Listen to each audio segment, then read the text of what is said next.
Olá, pessoal! Sejam bem-vindos ao nosso projeto do programa Saúde na Escola, Corpo Humano, Conhecer para Preservar. Vamos dar início às nossas atividades falando um pouquinho sobre o sistema genital masculino e feminino, cuidados com a higiene íntima e sexualidade. Bom, para dar início a esse assunto, nós temos aqui uma figura do sistema genital masculino com suas respectivas partes. Aqui nós temos o testículo, que está pontuado como número 6, é o local de produção dos gametas masculinos, que são os espermatozoides, e do hormônio sexual masculino, a testosterona, que é responsável pelos caracteres sexuais masculinos. Aqui nós temos o epidídimo, que é o local de amadurecimento desses espermatozoides que foram produzidos no testículo. E temos aqui o canal que leva esses espermatozoides até a uretra masculina, que por sua vez passa por dentro do pênis. É o canal deferente. Ao passar por esse canal deferente, os espermatozoides recebem secreções da próstata, que é mostrada aqui como número 3, e das vesículas seminais, mostrada como número 5. Essa mistura de espermatozoides produzidos pelo testículo, amadurecidos no epidídimo, e as secreções da próstata e das vesículas seminais recebe o nome de esperma ou sêmen e é liberado durante o ato sexual pelo processo de ejaculação. O pênis, então, é um órgão de cópula, é formado pelos corpos cavernosos e esponjosos que se enchem de sangue para que ocorra a ereção durante o ato sexual. Por outro lado, nós temos aqui o sistema genital feminino, visão interna, e a gente pode ver que nós temos 2 ovários, que são as gônadas femininas, são as estruturas responsáveis pela produção do gameta feminino, que é conhecido como óvulo, mas o nome correto é ovócito 2, e pelos hormônios sexuais femininos, o estrógeno e a progesterona. Todo mês, uma moça libera um ovócito para a tuba uterina. Essa tuba uterina, ela vai transportar esse ovócito em direção ao útero, e caso haja uma relação sexual e esse ovócito encontre numa região chamada ampola com os espermatozoides, ocorrerá a fecundação. E o embrião que chegar aqui no útero, ele vai então crescer aqui dentro, implantado na parede do útero. Então, o útero é o local para o crescimento de um bebê.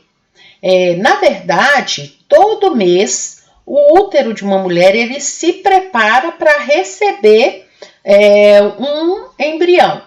Porém, o que a gente vai perceber é que esse preparo, chamado endométrio, ele vai desfazer caso não ocorra essa fertilização. E no próximo mês vai ser refeito de novo.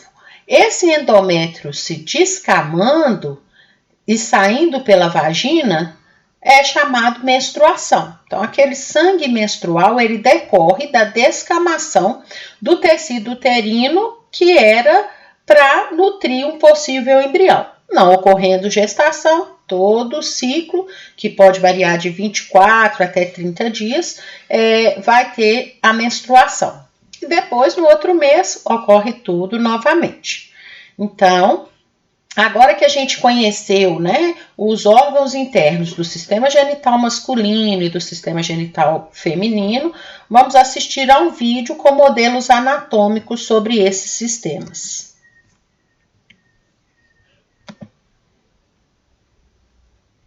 Vai. Olá, boa tarde. Meu nome é Ana Luísa, eu sou acadêmica do 5º período de Medicina da Faminas e eu tô aqui hoje para conversar um pouco com vocês sobre o sistema reprodutor feminino e falar também alguns pontos sobre anatomia. Então vamos lá. Bom, aqui nós temos a pelve.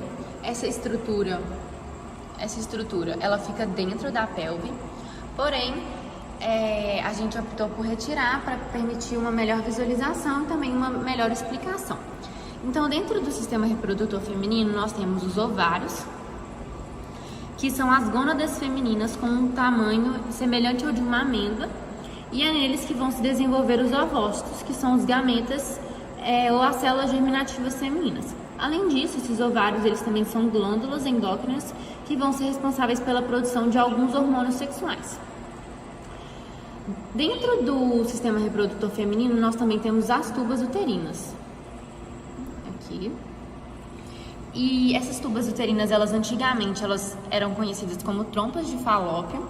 E são essas tubas que vão ser responsáveis por conduzir o ovócito, que é liberado mensalmente. Então, esse ovócito ele vai ser conduzido até a cavidade uterina, que abrindo aqui a gente consegue ter uma melhor visualização. A cavidade uterina está aqui, e o canal vaginal. Agora a gente vai falar sobre o útero. Aqui está o útero. Ele é um órgão muscular e é nele que o embrião e o feto vai se desenvolver. Esse útero, então, ele apresenta paredes musculares que vão se adaptar ao crescimento do feto e ele vai garantir força durante a expulsão do bebê durante o parto. Por fim, no sistema reprodutor feminino, nós temos a vagina, que está o canal vaginal. Vou abrir aqui para permitir uma melhor visualização. Aqui, então, nós temos o canal vaginal. E a vagina, então, ela vai servir como um canal para a passagem do líquido menstrual. Ela também forma a parte inferior do canal do parto, que é por aqui que o bebê vai sair. Ela também recebe o pênis e o sêmen ejaculado durante a relação sexual. Então, e aqui é o canal vaginal. Olá, tudo bem? Meu nome é Gustavo Guimarães, sou acadêmico de medicina do 5º período da Faculdade de Famílias BH. Estou aqui hoje para poder falar um pouquinho sobre o sistema reprodutor masculino e alguns aspectos anatômicos.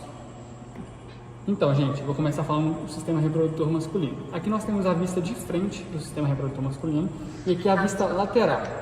Vamos começar falando do pênis. Aqui é o corpo do pênis e a cabeça do pênis e a saída da uretra. Pessoal, aqui nós temos o sistema reprodutor masculino por completo. Igual havia falado do pênis, agora nós temos a bexiga, a próstata, as vesículas seminais e o sacro escrotal, que contém o testículo e o epidídimo. Agora vamos falar primeiramente da bexiga. A bexiga é essa estrutura representada aqui, vamos abri-la. A urina é armazenada no interior da bexiga e a urina é eliminada pela uretra, que segue o canal peniano por completo até a saída da uretra. O pênis, então, a primeira função que vimos é a eliminação da urina. Agora, a segunda função do pênis é liberar o sêmen durante o ato sexual. Então, gente, vamos começar falando pelo testículo. O testículo é responsável por produzir os espermatozoides. Os espermatozoides são armazenados no epidídimo e liberados pelos ductos deferentes, que seguem um canal e, nesse canal, no percurso desse canal, são liberados os líquidos seminais e o líquido prostático, que em conjunto formam o sêmen, ou seja, o sêmen é composto por os espermatozoides que são produzidos lá no testículo, somado com o líquido seminal produzido pelas vesículas seminais e pelo líquido prostático, que é produzido na próstata. Para vocês conhecerem melhor a estrutura interna do sistema reprodutor masculino, aqui nós temos a próstata, que libera o somatório de espermatozoides, líquido seminal e líquido prostático, por esse canalículo aqui, que vai se juntar à uretra e o sêmen vai sair quando o pênis estiver ereto durante o ato sexual. Como eu havia falado, os testículos liberam espermatozoides que seguem por todo esse percurso e lá atrás, somado ao líquido seminal e o líquido prostático, são ejaculados pelo pênis durante o ato sexual. Pessoal, só para fixar mesmo, aqui nós temos o testículo que produz espermatozoides que são armazenados no epidídimo e liberados nos ductos deferentes. Durante o trajeto, a vesícula seminal vai liberar os líquidos seminais e a próstata vai liberar o líquido prostático. Esse conjunto de estruturas que eu acabei de demonstrar são denominados sêmen. O sêmen é liberado na uretra através do ducto ejaculatório e durante o ato sexual é liberado na vagina para poder ocorrer a fecundação. Bom, agora nós vamos falar um pouquinho sobre a adolescência, né? Então, o título desse slide é Adolescência, o que é isso? Todos nós sabemos que a adolescência é um período de transição, né? É aquele período onde a criança tem seu corpo preparado para a vida adulta. Pela Organização Mundial de Saúde, a adolescência ela vai dos 10 aos 19 anos, tendo como primeira fase a puberdade, que é a fase onde ocorrem as maiores mudanças no corpo desse adolescente. Bom, então aqui a gente tem uma figura, né, mostrando que grandes alterações físicas vão ocorrer no corpo do menino e no corpo da menina. E que esse período de transformações é chamado adolescência, mas as maiores transformações ocorrem na primeira fase da adolescência, que é a puberdade. Então, quais seriam essas mudanças, né? Fisicamente falando, na menina, a gente consegue perceber claramente o aumento do tamanho dos seios, o desenvolvimento da mama, a presença de pelos, tanto nas axilas quanto ao redor dos órgãos genitais, os pelos pubianos. Vamos ter um crescimento do corpo inteiro e uma modificação desse corpo todo. A distribuição de gordura também vai ser desigual, afina-se a cintura, alarga-se o quadril e surgem acnes, né, na pele. E vamos ter a primeira menstruação, que é a chamada menarca. Isso nos mostra que o corpo da menina já está se preparando para a reprodução. No menino, as maiores mudanças físicas são o aparecimento de espinhas, de pelos pelo rosto, a barba, o bigode, alterações na voz devido a alterações na laringe. O pênis e o testículo são aumentados de tamanho e ocorre a ejaculação, que é essa liberação do sêmen. O corpo inteiro cresce e a gente vai ter esse aumento em estatura. Em geral, a puberdade ela chega um pouco antes em meninas do que em meninos. Os meninos demoram um pouquinho mais para entrar na puberdade. Uma outra coisa que é bem interessante a gente falar é que a adolescência ela não se caracteriza somente por alterações físicas. Nós temos também alterações mentais, sociais e emocionais que ocorrem nessa fase. E todas essas alterações estão preparando o corpo para a reprodução. Então aqui a gente tem figuras, né, que mostram vários adolescentes e a gente percebe esse aumento no crescimento, né? A adolescência seria então essa transição entre a infância e a idade adulta. E esse adolescente ele vai ter grandes alterações emocionais e psíquicas, né? Como, por exemplo, alguns vão ter depressão, outros vão ter ansiedade, muitas dúvidas surgem porque as mudanças são muito intensas. Então, é normal que o adolescente ele tenha preferência ao grupo de amigos em relação aos pais. É normal que em alguns momentos ele queira se isolar, é normal que ele tenha alterações de humor, no momento está muito alegre, no momento está muito triste. Então, além das alterações físicas drásticas que foram mostradas anteriormente, a gente ainda tem essas mudanças emocionais e comportamentais. Agora, por quê, né? O que causa essas mudanças físicas, o que causa essas mudanças emocionais? Bom, as grandes mudanças, elas são causadas por hormônios. O que são hormônios? São substâncias químicas que são liberadas por estruturas chamadas glândulas endócrinas, são liberadas no sangue. Esse sangue transporta essas substâncias químicas pelo corpo e essas substâncias vão agir em locais específicos do corpo, que a gente chama de alvos, né? Então, a gente começa a liberar hormônios no nosso corpo desde quando a gente é formado dentro do útero materno. Mas existem alguns hormônios que vão circular a partir da puberdade. Então, na região da nossa cabeça, a gente tem uma glândula que é considerada a glândula mestre do corpo, que se chama hipófise. E a partir da puberdade, essa hipófise começa a secretar dois tipos de hormônios, tanto no menino quanto na menina, que é o FSH, que é o hormônio folículo estimulante, e o LH, que é o hormônio luteinizante. Esses dois hormônios saem dessa hipófise, vão para a corrente sanguínea, circulam no nosso corpo e agem nas gônadas, nas glândulas sexuais, que são os ovários na menina, como dito anteriormente, e os testículos no menino, né? A ação do FSH sobre os ovários e os testículos é de estimular a produção das células germinativas ou sexuais, dos espermatozoides nos meninos e dos óvulos ou ovócitos 2 na menina. Então, o hormônio folículo estimulante, ele estimula essa gametogênese, tanto nos meninos quanto nas meninas, que é a produção de gametas. Enquanto que o LH tem um papel maior na produção de hormônios, né? O testículo produz o hormônio sexual masculino, que é a testosterona, e os ovários da menina produzem estrógeno e progesterona. É lógico que o processo é bem mais complexo do que a gente está falando, mas por agora é importante entender que a partir da puberdade, na região da nossa cabeça, a glândula hipófise começa a liberar os hormônios folículo estimulante, FSH, e o hormônio LH. Esses hormônios vão agir nos ovários da menina e nos testículos do menino, de modo a estimular esse ovário a produzir os gametas femininos, os óvulos ou ovócito 2 e os hormônios sexuais estrógeno e progesterona. E no testículo do menino vai estimular a produção do gameta masculino, que são os espermatozoides, e do hormônio sexual masculino, que é a testosterona.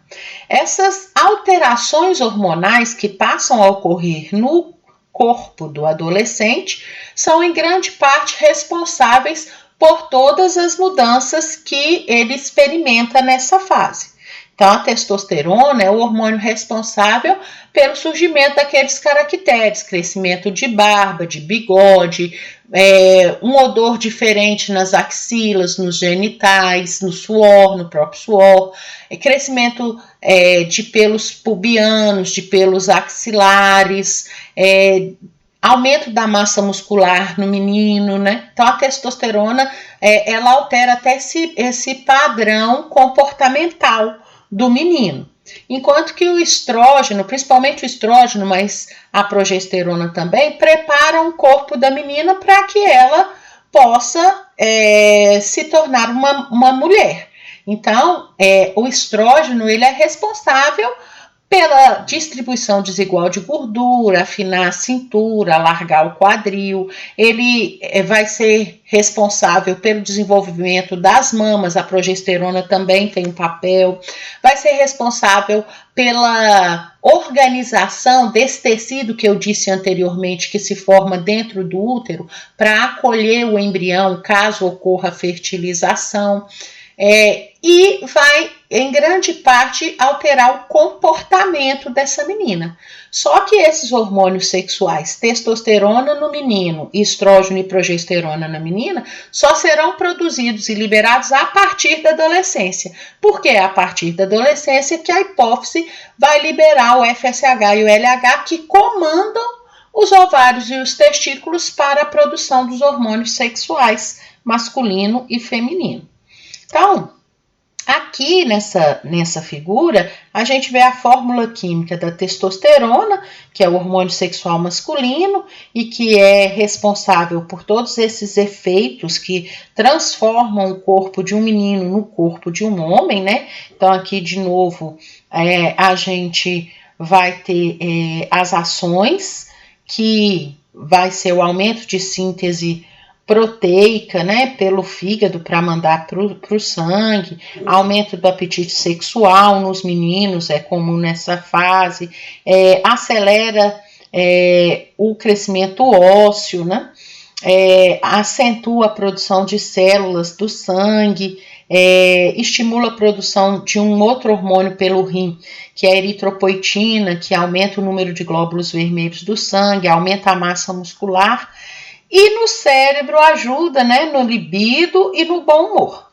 Já na menina, a gente vai ter muita ação do estrógeno, mas temos a ação da progesterona também. E aí, esses hormônios vão ser responsáveis pelo desenvolvimento dos seios, pela distribuição desigual de gordura, pelo afinar da cintura, alargar os quadris, o crescimento dos pelos axilares e pubianos, e a própria menstruação, ela é um resultado da ação dos hormônios sexuais, né? Na verdade, a gente vai ter o chamado ciclo menstrual e nós vamos ter, em alguns momentos desse ciclo, aumento de estrógeno, depois a gente vai ter aumento de progesterona, depois queda desses hormônios e em decorrência dessas variações hormonais, a gente tem a menstruação. Então, o que seria essa menstruação? A primeira menstruação da menina recebe o nome de menarca. E ela é a primeira de muitas, né? A mulher vai menstruar até que ela perca sua capacidade reprodutiva lá na menopausa, né? Então, a menstruação é uma liberação mensal de sangue pela vagina devido a essa descamação do endométrio, né? Que é aquele tecido que eu expliquei anteriormente que vai se formar para nutrir o bebê caso ocorra uma fertilização, uma gravidez, né? Então, aqui novamente é aquela figura que a gente viu. Todo mês, por ação daqueles hormônios que eu expliquei, né? Nós vamos ter o desenvolvimento no ovário, o amadurecimento de um gameta feminino. Esse processo é estimulado pelo FSH, né? Então, o FSH ele age no ovário. Ele se chama hormônio folículo estimulante, porque ele estimula o desenvolvimento dos folículos dentro do ovário, e dentro desses folículos a gente tem o gameta feminino, que é o óvulo. Já o LH, ele estimula a liberação desse óvulo por mês em uma tuba uterina, né? E aí, se encontrar o espermatozoide, se tiver tido um ato sexual, ocorre a fertilização, o embriãozinho vem e desenvolve aqui dentro do útero. Caso não ocorra a fertilização, esse óvulo ele continua migrando pela tuba, cai aqui dentro do útero, mas não ocorrendo a fecundação ou fertilização, esse tecido que foi formado aqui, né, à medida que os ovócitos foram se desenvolvendo no útero, e após, né, a ovulação, esse tecido todo ele vai descamar e vai sair pela vagina na forma de menstruação. Então, esse processo vai ocorrer em cada ciclo menstrual. Então, em todo o ciclo menstrual, nós vamos ter o hormônio que veio lá da hipófise, o hormônio folículo estimulante, estimulando o desenvolvimento folicular, o amadurecimento de um folículo até o estágio maduro. Dentro desse folículo, a gente tem um óvulo. Quando chega o momento certo, o hormônio LH, que veio lá da hipófise, estimula a liberação desse óvulo para a tuba uterina. Se não tiver fertilização, esse óvulo vai migrando pela tuba uterina e cai no útero. À medida que os folículos ovarianos vão se desenvolvendo e um amadurece, nós vamos tendo a secreção por esse desenvolvimento folicular de estrógeno inicialmente, que vai começar a gerar a formação do tecido que nutre o embrião, o endométrio aqui, e depois que o óvulo é liberado, o que fica aqui no ovário, que a gente chama de corpo lúteo, continua produzindo estrógeno, mas produz a progesterona, que aumenta mais ainda esse tecido nutritivo para o embrião. O endométrio fica mais espesso por ação da progesterona, ou seja, o próprio desenvolvimento folicular gera estrógeno que começa a produção desse tecido nutritivo, que é o endométrio. Depois que libera o óvulo, que ele está maduro, o que fica no ovário produz progesterona, que espessa ainda mais esse endométrio. E se não ocorrer fertilização, esse preparo todo sai na forma de menstruação. E aí vai começar tudo de novo, mês a mês. Então, quais os cuidados uma menina tem que ter, né? Primeiro, ela tem que conhecer o seu corpo antes de começar a menstruar, antes da menarca, que é a primeira menstruação. Segundo, quando essa menina menstruar, ela vai ter que fazer o uso dos absorventes para coletar esse sangue e aí vai ter que se preocupar com a troca desse absorvente sempre que necessário, né? Pelo menos 4 absorventes por dia essa menina vai ter que usar. É importante entender que nesse processo de descamação do endométrio, muitas vezes surgem as cólicas decorrentes da contração uterina para a expulsão desse sangue menstrual, né? E que existem maneiras de aliviar essas cólicas, mas as cólicas são normais no momento que a menina está menstruada. Bom, quando a gente fala de menstruação, e a gente sabe agora que essa menstruação é a descamação do tecido que se forma a todo o ciclo ali dentro do útero, a gente precisa falar de higiene íntima, né? O que seria a higiene íntima? É o cuidado com o sistema genital feminino, né? Porque a gente está falando de higiene íntima feminina. Então, existem muitos mitos que falam que quando a menina está menstruada, não pode lavar a cabeça, não pode molhar os pés na água fria, não pode fazer exercício físico, isso é tudo mito. Isso não procede. Na verdade, durante a menstruação, tudo pode ser feito normalmente, né? Pode ir até indicado, porque durante o período menstrual a menina deve tomar banho o maior número de vezes, não só trocar o absorvente, mas tomar banho regularmente, né? Pode lavar o cabelo, pode molhar os pés, não tem problema algum. E pode fazer exercício físico. O exercício físico até ajuda a diminuir as cólicas menstruais, né? Então, é muito importante que a menina realize uma boa higiene, porque o banho, né, é fundamental. E essa região vaginal deve ser bem lavada, né? Para poder eliminar esse sangue menstrual. Mas mesmo fora da menstruação, a menina tem que ter certos cuidados com a sua higiene íntima, né? Então, aqui tem alguns mitos e verdades sobre a higiene íntima, né? Então, aqui, as duchas vaginais, elas devem ser evitadas. Não é necessário depilar diariamente, tá? E nem usar lenços umedecidos, porque a vagina ela tem um pH ideal para a proteção vaginal. Então, duchas vaginais, lenços umedecidos, depilação diária pode acabar alterando um pouquinho essas proteções da vagina. Agora, o sabonete íntimo, ele tem um pH ideal para manter essas defesas da vagina. A calcinha de algodão também é a mais indicada. Em relação às calcinhas, a gente pede para as meninas lavarem essa calcinha, né? Logo que tiram essa calcinha, às vezes lava ali debaixo do chuveiro mesmo, mas não deixe essa calcinha pendurada na torneira do banheiro, coloque essa calcinha no sol, porque o banheiro é um ambiente úmido e quente que propicia crescimento de fungos, né? Então, não é muito indicado deixar a calcinha pendurada na torneira para secar, tem que levar para ela ficar seca ao sol, né? E usar os papéis higiênicos de preferência sem perfume também, porque aquele papel higiênico com perfume pode causar coceira, irritação. Então, aqui, né? Ainda falando de higiene íntima feminina, o que a gente pode indicar para as meninas? Tanto no período menstrual, quanto fora do período menstrual, né? Mesmo quando ela não está menstruada. Tomar banho diário, né? E se tiver menstruada, usar o absorvente, né? Trocar esse absorvente quantas vezes for necessário.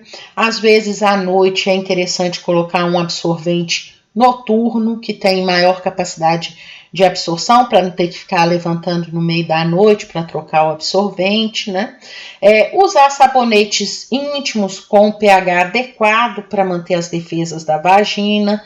Não ficar lavando a região genital com duchas de pressão, não precisa esfregar com força essa região, né?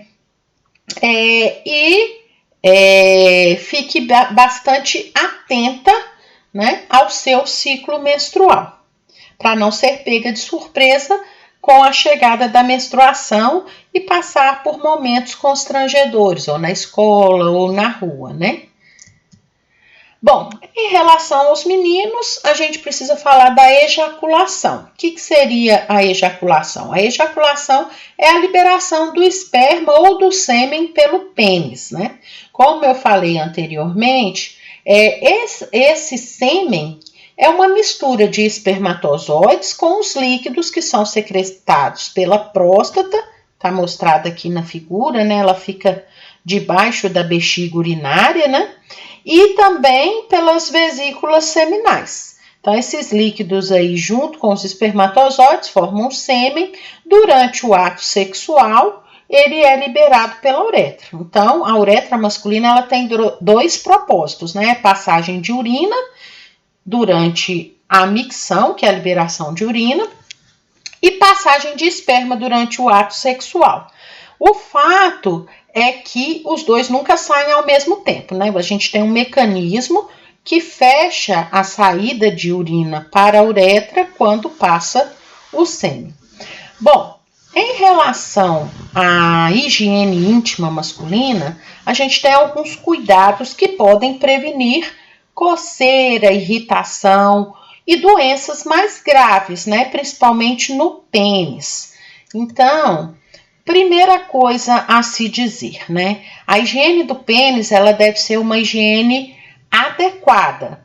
Qual que é a higiene adequada? Como um menino deve lavar o pênis, como que um rapaz deve lavar o pênis, né? Para a gente falar sobre a lavagem correta do pênis, é muito importante a gente entender as partes do pênis. Então, o que é chamado de cabeça do pênis, na verdade, se chama glande. E aquela pele que recobre essa cabeça do pênis, ela se chama prepúcio. E a gente tem uma região que fica logo abaixo da cabeça, que é um local que a gente chama de colo do pênis, né? Que vai fazer a ligação da cabeça do pênis com o corpo do pênis. Acontece que aqui nessa região do pênis é produzida uma secreção gordurosa, que a gente chama de esmegma. E essa secreção, ela se acumula na cabeça do pênis, na região do pescoço do pênis, né? Abaixo desse prepúcio aqui. Então, quando o menino vai lavar o pênis, é importante puxar devagar para não machucar o prepúcio para trás, né? E aí fazer a higienização até tirar essa camada de gordura que se acumula aqui com o esmegma, porque isso pode trazer esses problemas por acúmulo dessa secreção aí debaixo do prepúcio ou sobre toda a glande. Aqui é só uma figurinha mostrando a fimose, né? Que a fimose, ela é, na verdade, o prepúcio que não consegue subir, né? Para poder levar a higienização da glande do pênis. Então, quando esse prepúcio não pode ser retraído para fazer a devida higienização do pênis, a gente chama de fimose. Mas, a maioria das vezes, essa fimose, ela sai sozinha nos meninos que nascem, né, com esse estreitamento do prepúcio aqui na frente, e se não for possível, existe cirurgia para remoção dessa fimose. Então, aqui, ó, eu coloquei algumas orientações, né? Então, após a limpeza cuidadosa da glande, que é a cabeça do pênis, deve-se higienizar toda a região genital e anal de forma habitual. O fundamental na realização da higiene do pênis não é o sabonete, mas o cuidado na maneira de limpar essa glande, né? A maioria dos homens pode usar sabonete comum, que é o neutro, para fazer a limpeza do pênis sem problema. Não precisa ficar esfregando com força, né? Basta passar um pouco de sabão, mas é importante tirar toda essa secreção oleosa aí do pênis. Então, a limpeza do pênis deve ser realizada durante o banho, sendo necessário puxar o prepúcio até o aparecimento total da glande. Passar água e sabão sobre a pele suavemente, tá, meninos? Suavemente, não precisa esfregar com força, porque é um tecido muito sensível. Então, pode machucar. Até sair toda a camada de gordura acumulada, que, como eu falei, se chama esmegma. É importante enxugar o pênis com papel higiênico toda vez que você urinar, tá? Exatamente para evitar esses acúmulos que levam à inflamação e às vezes até crescimento de fungos. Então, os meninos muitas vezes urina, né, e só sacode o pênis, né, não usa o papel higiênico, isso é perigoso. É importante secar, né, enxugar o pênis com papel higiênico toda vez que urinar. E lavar o pênis toda vez que tiver relação sexual ou masturbação. É importante também trocar de cueca todos os dias. E o mesmo cuidado que eu falei para as meninas, eu vou falar para os meninos. É muito importante que os meninos lavem sua cueca, né? E que essa cueca seja exposta ao sol para poder secar. Então, a falta desse tipo de higiene, além de potencializar o surgimento de odores desagradáveis ou de infecções por fungos e bactérias, pode também aumentar o risco de inflamações no pênis, né? Tem uma que chama balanite, que provoca coceira, dor, calor, vermelhidão, corrimento amarelado e ardência no pênis.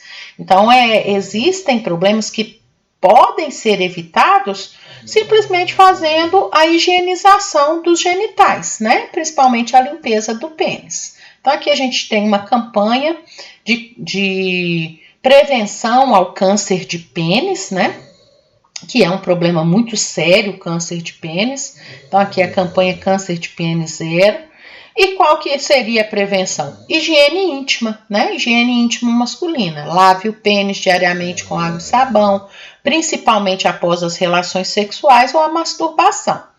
E aqui eu coloquei um link para vocês depois, né, olharem aí, que tem um enfermeiro mostrando como se lava o pênis com um modelo anatômico. É interessante porque é isso que eu falei para vocês, vocês vão poder visualizar nesse vídeo.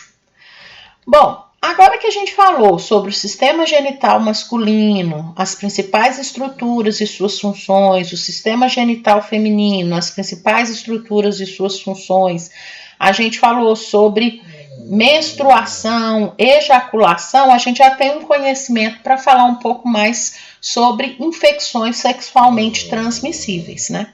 Então, há algum tempo atrás, essas ISTs eram conhecidas como DSTs, doenças sexualmente transmissíveis.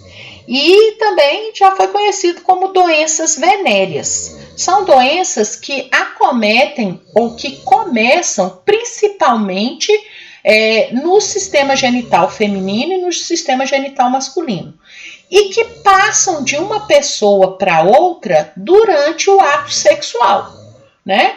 Então, não é só a penetração, né? O próprio sexo oral, o sexo anal, a relação sexual em si transmite essas ISTs. Então, é necessário ter um cuidado muito grande com o ato sexual, no sentido de usar camisinha, de usar preservativo para impedir que essas doenças sexualmente transmissíveis se instalem, né? Então, como eu coloquei aqui, as infecções sexualmente transmissíveis, elas são transmitidas através do ato sexual sem o uso de preservativo, sem o uso de camisinha. Então, a camisinha ela não é só para prevenir gravidez, mas ela é muito importante para evitar as ISTs, né? Sendo as principais sífilis, AIDS, gonorreias, cancro, hepatites e outras mais. Cada uma dessas doenças sexualmente transmissíveis, elas têm sintomas e comprometimentos diferentes no corpo do rapaz e no corpo da moça, no corpo do homem e no corpo da mulher. Mas uma coisa que eu queria deixar aqui e que é muito importante é a percepção do seu sistema genital. Ao primeiro sinal de feridas próximas ao sistema genital ou nas próprias estruturas do sistema genital, ao sinal de corrimento, secreções inadequadas ou diferentes, né, da umidificação normal dos genitais, coceira, ardor, procure um médico, né? Procure a menina, o ginecologista, o menino, o urologista, ou procurem um herbiatra, né, que é o especialista em trabalhar com adolescentes, para fazer os testes, porque muitas dessas doenças têm tratamento, os tratamentos eles estão disponíveis, né, embora nem todas tenham cura, como por exemplo a AIDS, né, que é a síndrome da imunodeficiência adquirida. A gente não tem cura, mas hoje tem um tratamento que traz qualidade de vida. Mas o mais importante é se prevenir contra essas doenças sexualmente transmissíveis, fazendo o uso da camisinha durante as relações sexuais, né? Inclusive, essas camisinhas, elas são liberadas gratuitamente nas unidades básicas de saúde. Então, coloquei aqui alguns dados importantes, né? Que 25% das doenças sexualmente transmissíveis são diagnosticadas em jovens com menos de 25 anos. Daí a importância da educação sexual para as crianças e para os adolescentes, para evitar, né, esse tipo de doença. 30% dos adolescentes sexualmente ativos têm teste positivo para clamídia, cerca de 40% foi infectado por HPV, que é um vírus, né, que está na menina relacionado até ao câncer de colo de útero, né? A herpes genital teve aumento de 50% e as infecções por gonorreia e sífilis, né, que já estavam bem controladas, agora surgem com números aumentados e maiores entre a população de 15 a 19 anos, quando comparada às outras idades, né? Então, como evitar, né? Fazendo primeiro, né, esse processo de conhecer o seu corpo, conhecer as doenças e também o processo de usar a camisinha. Então, aqui as principais DST, cancro mole, herpes genital, condilomatose, AIDS, candidíase, tricomoníase, gonorreia, são muitas, uretrites, sífilis, clamídia, hepatite B e C e várias outras. E é importante entender que nem sempre essas DSTs acometem só o sistema genital, só as estruturas do sistema genital externo ou do sistema genital interno, né? Outras estruturas corporais são muito comprometidas em várias ISTs, né? Então aqui a gente tem algumas fotos que mostram as verrugas genitais, manchas na pele, lesões graves na cavidade oral. Então, é um problema muito sério, né? E conhecer um pouco sobre essas DSTs tem que fazer parte do cotidiano de todo adolescente, porque se eles estão se preparando, né, para a vida reprodutiva, eles precisam conhecer sobre doenças sexualmente transmissíveis. Então, nesse slide aqui, eu coloquei 3 videozinhos que podem ajudar vocês a ter mais informações a respeito de infecções sexualmente transmissíveis, HPV, e pus um vídeo também que fala sobre fimose, que não é uma doença sexualmente transmissível, né? Mas que é uma curiosidade que os adolescentes têm.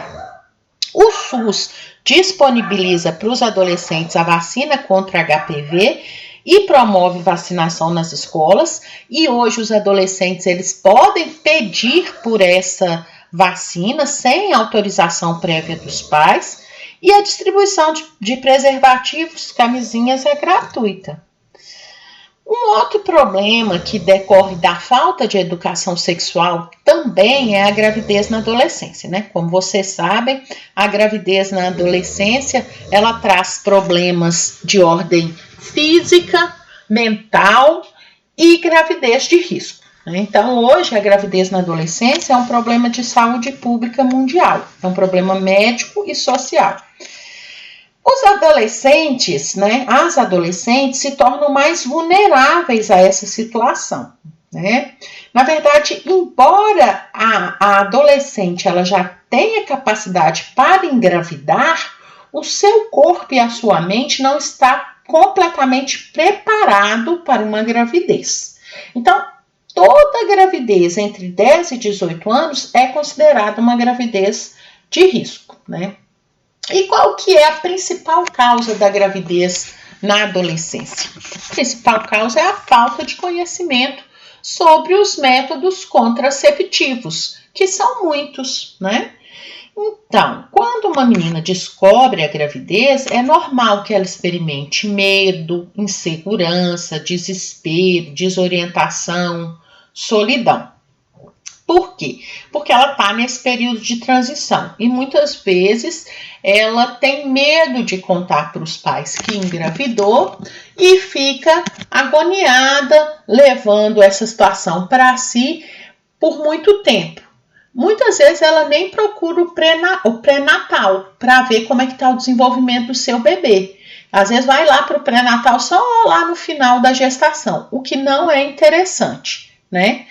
Então, essa gravidez, ela é um momento importante, né, na vida da mulher, né, e é um momento em que a família tem que estar bem próxima, né, para que não gere esse desespero nessa menina.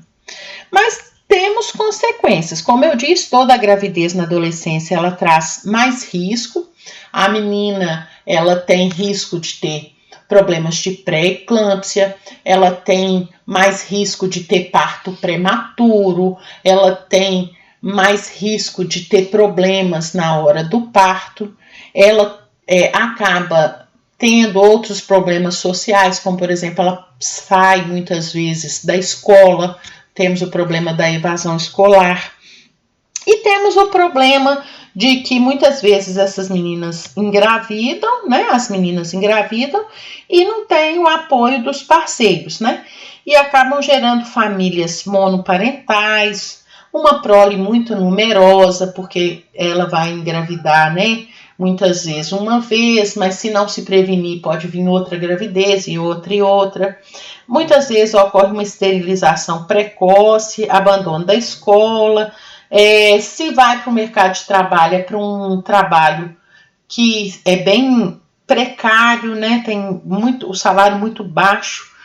Então, a gente precisa tentar evitar essa gravidez na adolescência. Não que toda gravidez na adolescência seja uma gravidez não planejada. Algumas meninas se casam muito jovens e têm a gravidez, mas os riscos existem para todas, seja gravidez planejada ou não. O que a gente precisa entender é que para diminuir o número de meninas que engravidam na adolescência, é necessário desconstruir várias coisas já estabelecidas, né? Então, essa questão de tratar toda adolescente como aborrecente e evitar se conversar, né, sobre DSTs, métodos contraceptivos, a própria gravidez na adolescência dentro da família é um erro. Deve-se começar a incutir a conversa sobre esses assuntos na família, né? E nas escolas, lógico, né? Vamos desconstruir o mito de que adolescente é intolerante, irresponsável, rebelde. Na verdade, o adolescente é um ser em transição que precisa muito do apoio dos adultos, precisa muito do apoio da família e precisa muito de orientação em relação ao seu corpo, em relação ao autocuidado e em relação aos riscos do ato sexual, né?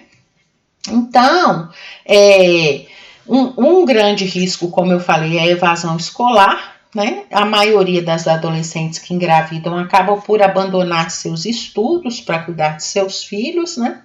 E muitas vezes essas adolescentes e seus filhos são mantidos pela família. É muito comum a gente ver os avós criando os netos, né? Enquanto que a gente precisa que os pais criem os filhos, né? Os avós já tiveram o seu momento de serem pais, agora eles têm que ser só avós, mas quando ocorre a gravidez na adolescência, muitas vezes quem cria aquela criança são os avós, né? Acaba sobrecarregando esses avós também. Na adolescência, em algumas famílias, quando descobrem que sua filha está grávida ou quando alguém da família engravida na adolescência, muitas vezes essa adolescente ela experimenta a rejeição familiar, ela não realiza o pré-natal, pode ocorrer aborto em condições inseguras, aborto espontâneo, mortalidade materna e nascimentos prematuros. Ou seja, a gravidez na adolescência ela não traz só riscos para a adolescente, ela também traz riscos para o filho ou a filha desse adolescente, né? Então aqui nós temos algumas campanhas para diminuir o número de gravidez na adolescência.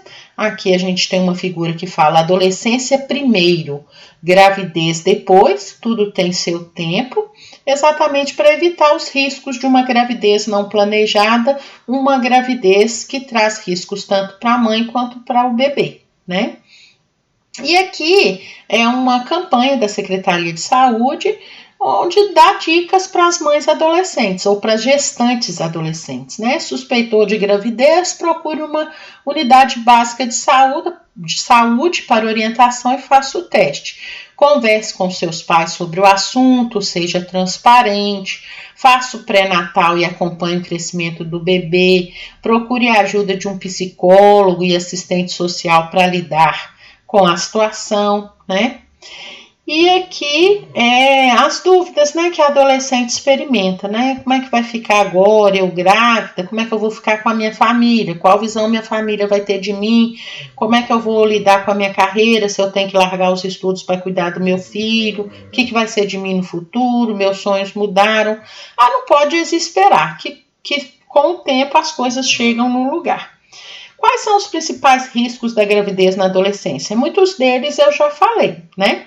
Gravidez abaixo dos 15 anos, né, principalmente abaixo dos 15 anos, traz um risco maior, né? A mãe, ela corre mais risco de ter pré-eclâmpsia, que é um problema relacionado ao aumento de pressão. Aumenta-se a probabilidade de um parto prematuro, que pode trazer riscos para essa criança, né? Maiores chances de complicações no parto, porque o próprio corpo ainda não está preparado para o parto, né? Infecções urinárias ou vaginais aumentam. Se a mãe pesar menos que 45 quilos, o bebê também pode ter peso menor para a idade gestacional que ele está. É muito comum que a mãe adolescente tenha um quadro de depressão pós-parto, porque ela está nesse momento de transição e ainda vem uma criança para ela cuidar, né? Diminuição da autoestima e outros riscos, né? Então, pais, educadores, conversem, esclareçam e conscientizem os adolescentes a se prevenir, né? Temos tantos métodos contraceptivos, né? Existe o planejamento familiar. Tudo isso deve ser informado às adolescentes, né? Agora, quando a gravidez já for uma realidade, é muito importante evitar atitudes desesperadas, né? Entender que agora é lidar com essa nova realidade, lidar com esse filho e evitar outras gestações não planejadas, fazer o planejamento familiar. É fundamental, né, que essas jovens sempre tenham carinho e apoio daqueles que as amam. Aqui eu coloquei um slide sobre métodos contraceptivos que são disponibilizados pelo SUS. Métodos contraceptivos são métodos que vão impedir a concepção, né, a fecundação, a fertilização. E eles são oferecidos gratuitamente no SUS. Existe o preservativo, camisinha masculina e feminina. Existe pílula anticoncepcional combinada, anticoncepcional injetável mensal ou trimestral. Existe o DIU, que é o dispositivo intrauterino de cobre, o diafragma. Existe a pílula do dia seguinte, a mini pílula. Então, todos esses são oferecidos gratuitamente. Basta que os adolescentes procurem suas unidades básicas de saúde, né? ou os profissionais de saúde que possam dar as devidas orientações. E para finalizar nosso trabalho de hoje, aqui nós temos desenhos explicativos de como usar a camisinha, que vai proteger tanto contra a gravidez não planejada, quanto contra as doenças sexualmente transmissíveis ou infecções sexualmente transmissíveis, né? Então é importante abrir a embalagem com cuidado, nunca abrir com os dentes para não furar essa camisinha, né? Coloque a camisinha somente quando o pênis estiver ereto. Desenrole a camisinha até a base do pênis, mas antes aperte a ponta para retirar o ar. Só use lubrificante à base de água, evite vaselina e outros lubrificantes à base de óleo. Após a ejaculação, retire a camisinha com o pênis ainda ereto, fechando com a mão a abertura para evitar que o esperma vaze da camisinha. Dê um nó no meio da camisinha, jogue no lixo. Nunca use a camisinha mais de uma vez. Vou repetir, nunca use a camisinha mais de uma vez. Usar a camisinha 2 vezes não previne nem contra doenças, nem contra a gravidez. Então, eu termino a minha apresentação. É uma introdução à educação sexual. Espero que tenham gostado. Estou à disposição para tirar quaisquer dúvidas. Obrigada.